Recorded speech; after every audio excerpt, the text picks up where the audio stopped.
खरं तर आपण पाहतोय आज प्रचाराला सुरुवात केलेली आहे. नागेश्वर महाराज मंदिराला त्या ठिकाणी नारळ फोडलाय. छत्रपती संभाजी महाराजांच्या पुतळ्याला अभिवादन करून प्रचाराला सुरुवात केली. काय एकंदरीत म्हणणं आहे तुमचं? खरं तर आम्ही आज छत्रपती संभाजी महाराज यांच्या पुतळ्याला प्रथमतः अभिवादन केलं आणि त्यानंतर आमच्या मोशी गावचं ग्रामदैवत नागेश्वर महाराज यांच्या मंदिराचा समोर प्रचाराचा आज नारळ फोडला, त्याचा शुभारंभ केला.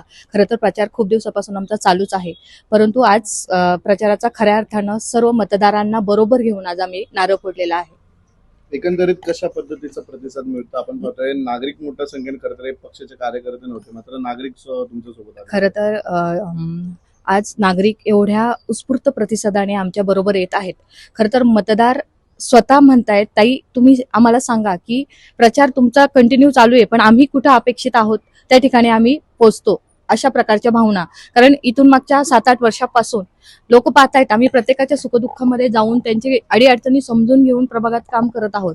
आणि तेच नागरिक आम्हाला स्वतः येऊन सांगतात की जो तुमच्यावर अन्याय झाला त्या अन्यायाला आम्ही वाचा फोडू. अशा प्रकारची प्रत्येक नागरिकांमध्ये भावना आहे. एकंदरीत एवढा प्रतिसाद खरं तर मतदारच तुमच्या प्रचाराला फिरतात आहे. काय कुठल्या पद्धतीचा रोष आहे त्यांच्यामध्ये?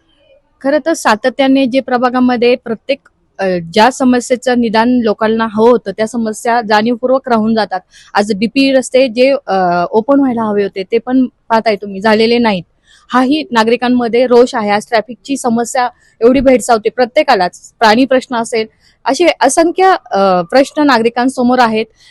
प्रलंबित समस्या ज्या आहेत त्या पुढे घेऊन नागरिक समोर येत आहेत.